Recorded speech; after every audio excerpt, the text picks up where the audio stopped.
Hello मेरे fashion designer and merchandiser, कैसे हैं आप लोग। आई होप सब लोग बहुत अच्छे होंगे।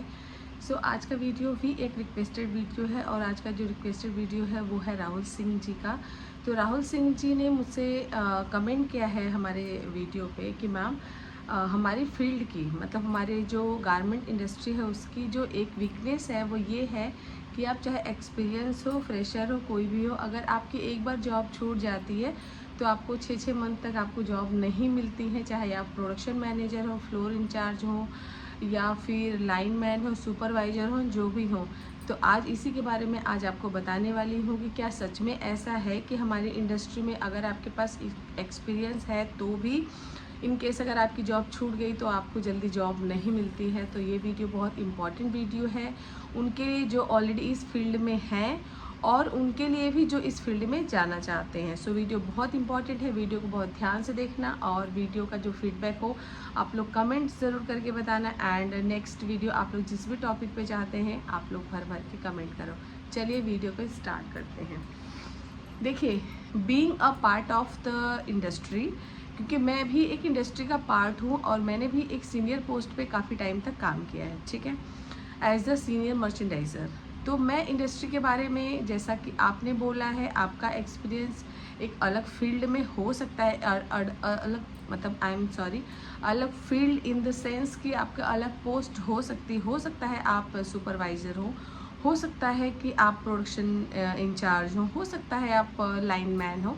लेकिन जो इंडस्ट्री का जो रूल है वो सबके लिए सेम है, चाहे वो मर्चेंडाइज़र हो या बाकी के इंडस्ट्री के दूसरी जो पोस्ट होती है वो हों। तो सबके लिए इंडस्ट्री में जो एंट्री होती है, जो प्रोसीजर होता है, बेसिकली सबके लिए सेम होता है ऑलमोस्ट। तो अगर मैं बात करूं कि जो फ्रेशर होते हैं, अगर आप फ्रेशर हैं, आपको स्टार्टिंग में ट्रेनिंग लेना है या आपको आफ्टर ट्रेनिंग आपको जॉब करनी है, आपके पास कोई रेफरेंस नहीं, क्योंकि इस हमारी जो गारमेंट की एक्सपोर्ट इंडस्ट्री है उसके बारे में बहुत अवेयरनेस नहीं है, लोगों को नहीं पता। इनफैक्ट मैंने भी जब फैशन डिज़ाइनिंग किया था तो मुझे खुद भी नहीं पता था कि मैं एक गारमेंट की एक्सपोर्ट इंडस्ट्री में मेरा कैरियर जो है आगे ग्रोथ होने वाला है, उसमें मेरा जो एक्सपीरियंस है वो होने वाला है। मुझे भी नहीं पता था, हमें सिर्फ इतना पता था कि मैं फ़ैशन डिज़ाइनिंग कर रही हूँ और मुझे डिज़ाइनिंग करना है, सिर्फ इतना पता था, दैट सेट। लेकिन जब आप इंडस्ट्री में जब आप काम करने चलते हो, जब जॉब करने, ठीक है, पढ़ाई और जॉब में बहुत अंतर है। बहुत गर्मी लग रही है, मुझे लगा वॉइस मेरी कम न सुनाई दी इसलिए मैंने फ़ैन ऑफ कर दिया था, बट बहुत गर्मी है। तो लेकिन जब आप जब फील्ड में आते हैं, जब आप इंडस्ट्री में आते हैं, जब जॉब करने के लिए आते हैं तो वो एक अलग फेस होता है, ठीक है। तो जब मैंने भी जब जॉब स्टार्ट किया, जब मैंने अपने फैशन डिज़ाइनिंग के बाद जब मैंने ट्रेनिंग स्टार्ट किया, ट्रेनिंग हमारी लगी गारमेंट की एक्सपोर्ट इंडस्ट्री में, जब हमारी ट्रेनिंग लगी तो उसके बाद फिर हमने काम करना स्टार्ट कर दिया, ठीक है। तो फ्रेशर जो होते हैं, फ्रेशर को थोड़ी डिफ़िकल्टीज हो सकती है मिलने में जॉब, क्योंकि उनको फील्ड की नॉलेज नहीं होती है। अगर आपका कहीं से कोई अप्रोच है, रेफरेंस है, तो उसके थ्रू आपको एंट्री तो मिल जाती है। लेकिन अगर आपके पास रेफरेंस नहीं है तो थोड़ी दिक्कत स्टार्टिंग में एज अ फ्रेशर को हो सकती है ओनली। लेकिन अगर आपके पास एक्सपीरियंस है, like 2 year, 3 year, 4 year, 5 year, अगर आपके पास अच्छा खासा एक्सपीरियंस है और आप इंडस्ट्री को बहुत अच्छे से जानते हो, ठीक है, आप इंडस्ट्री के बारे में जानते हो क्योंकि आपने लाइफ के 2, 4, 5 साल अपनी इंडस्ट्री को दिया है, तो जाहिर सी बात है इंडस्ट्री को जानते हो, इंडस्ट्री के लोगों को जानते हो। जब आपका रेफरेंस अच्छा खासा है तो फिर मुझे नहीं लगता है किसी को जॉब मिलने में दिक्कत होती है। हाँ, अगर कहीं वैकेंसी नहीं है, ये हमारे साथ चॉइस हो सकती है यार, मुझे जैसे मैं दिल्ली एनसीआर की बात करूँ कि नहीं मुझे नोएडा में नहीं करना है, मुझे वहाँ पे फरीदाबाद में करना है, या फिर मुझे गुड़गांव में करना है, या फिर मुझे नोएडा में ही रहना है, सेक्टर 65 में करना है, या फिर सेक्टर 60। अगर आपने कहीं कंडीशन लगाया है, ठीक है, आप लोग मेरी पॉइंट को समझना ज़रूर। अगर आपने कहीं कंडीशन लगाया है तो हो सकता है कि उस पर्टिकुलर कंडीशन को कंप्लीट करने के लिए, मतलब वहाँ उस जगह पे हो सकता है कि आपको ने कहा हो कि मुझे पर्टिकुलर यहाँ पे चाहिए, हो सकता है वहाँ पे ना हो। लेकिन अगर आपका फ्री है कि नहीं मुझे नोएडा में कहीं भी मिल सकती है, मैं कर लेता हूँ, क्योंकि हमारी गारमेंट की एक्सपोर्ट की बात करूँ तो एक्सपोर्ट हाउस नोएडा में,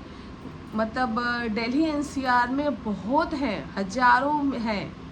तो मुझे नहीं लगता, देखिए उतनी इंडस्ट्री अगर है तो उतने वर्कर भी हैं, उतने एम्प्लॉय भी हैं, लेकिन अगर आप एक्सपीरियंस होल्डर हो तो आपको दिक्कत नहीं हो, 2-4 दिन लग सकता है, ठीक है। इंटरव्यू आपने किया, सारी चीज़ें किया, 2-4 दिन आपको काम मिलने में लग सकता है, क्योंकि मैंने भी जब हम फ्रेशर थे तो जाहिर सी बात है फ्रेशर को जल्दी मिलना बहुत, जब मैंने भी शुरू में 1 साल 6 महीने तक जब मेरे पास भी जॉब थी, उसके बाद अगर छूट गई तो मिलने में थोड़ी दिक्कत होती है, क्योंकि फिर आपका कई सारा रीज़न हो जाता है, सैलरी हो जाती है, क्योंकि आप एक्सपेक्ट करते हो ज़्यादा, इंडस्ट्री आपको कम देती है असिस्टेंट लेवल को, ठीक है। तो इन सब कई सारे कारणों की वजह से आपके पास थोड़ी सी नॉलेज की भी कमी होती है, इन सब की वजह से जॉब मिलने में थोड़ी दिक्कत होती थी। लेकिन जैसे ही आप सीनियर बनते हो, आप इंटरव्यू अगर 2-4 जगह आपने इंटरव्यू दिया, चाहे आप मर्चेंडाइज़र हो, चाहे आप GM लेवल के हो, चाहे आप सुपरवाइज़र हो, लाइनमैन हो, QC हो, QA हो, प्रोडक्शन मैनेजर हो, फिनिशिंग इंचार्ज हो, आप जो भी हो, अगर आपके पास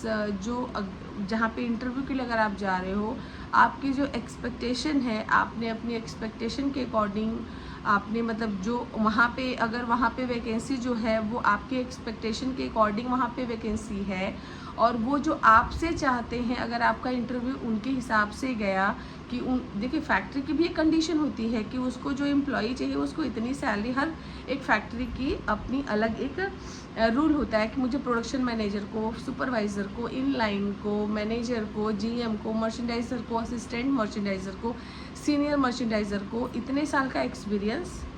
विद पर्टिकुलर सैलरी, और ये मुझे काम उससे कराना, ये मुझे नॉलेज चाहिए। तो फैक्ट्री का ये एक हो गया मोटिव कि मुझे ये कंडीशन पे मुझे चाहिए। अब आप उसके एक्सपेक्टेशन को फुलफ़िल करने के लिए आपने इंटरव्यू दिया, अगर उसकी एक्सपेक्टेशन के अकॉर्डिंग अगर आपने इंटरव्यू आपका गया, सारी चीज़ें, उसको जो सैलरी देनी है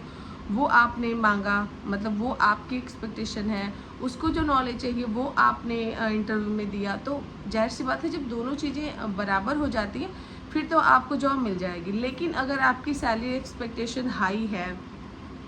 आपका नॉलेज लेवल हो सकता है कम हो, ठीक है, समझो आप लोग, कम हो, और आपको उतना काम का एक्सपीरियंस नहीं है, अब उसको 10 साल का एक्सपीरियंस चाहिए, हो सकता है आपको 5 साल 6 साल का एक्सपीरियंस हो, तो ये सारी चीज़ें मैच नहीं होती हैं दोनों की, ऑनर की और इंटरव्यू देने वाले एम्प्लॉय की। तो जब आपकी मैच नहीं होती तो जाहिर सी बात है आपकी जॉब लगने में दिक्कत होगी, ठीक है। तो ये चीज़ें की वजह से आप सफ़र कर सकते हो, लेकिन अगर आपके पास सारी चीज़ें हैं तो फिर मुझे नहीं लगता कि आपको 6-6 महीने तक जॉब नहीं मिलती, ऐसा मुझे नहीं लगता। हाँ, कभी कभी बाई चांस किसी पर्टिकुलर किसी 1-2 लोगों के साथ हो सकता है, ऐसा हो सकता है उनका बैड लक हो, कुछ हो सकता है, वो तो हमारी फील्ड नहीं, किसी भी फील्ड में हो सकता है, लोगों को 1-2 साल तक नहीं मिलती, वो कभी कभार किसी 1-2 के साथ होता है, बट सबके साथ नहीं होता है, अगर आप कंटिन्यू अपना काम करते रहे, लगे रहे तो, ठीक है। तो ये डरने डराने वाली बात है, और मुझे नहीं पता कि आप अपने बारे में बात कर रहे हैं किसी की सुनी सुनाई बात। तो अगर आप लोग इस फील्ड में जाना चाहते हैं तो ऐसा बिल्कुल सोचने की ज़रूरत नहीं है। अगर आपके पास नॉलेज है, आपके पास सारी चीज़ें ठीक हैं, तो आपको जॉब बहुत जल्दी मिलती है, ठीक है, क्योंकि आपके पास एक्सपीरियंस होता है, आपके पास रेफरेंस होता है। एक फैक्ट्री में नहीं लगी, दूसरे में नहीं लगी, आप फटाफट कंटिन्यू कई सारे इंटरव्यू दोगे, जाहिर सी बात है लग जाती है, ठीक है। तो आई होप ये वीडियो आपको काफ़ी हेल्प करेगा और इंडस्ट्री को समझने के लिए, ठीक है। तो इस इंडस्ट्री के बारे में, इसकी वीकनेस नहीं है, ये इंडस्ट्री बहुत अच्छी है जहाँ पे बहुत सारे लोगों को काम मिलता है। और थैंक यू।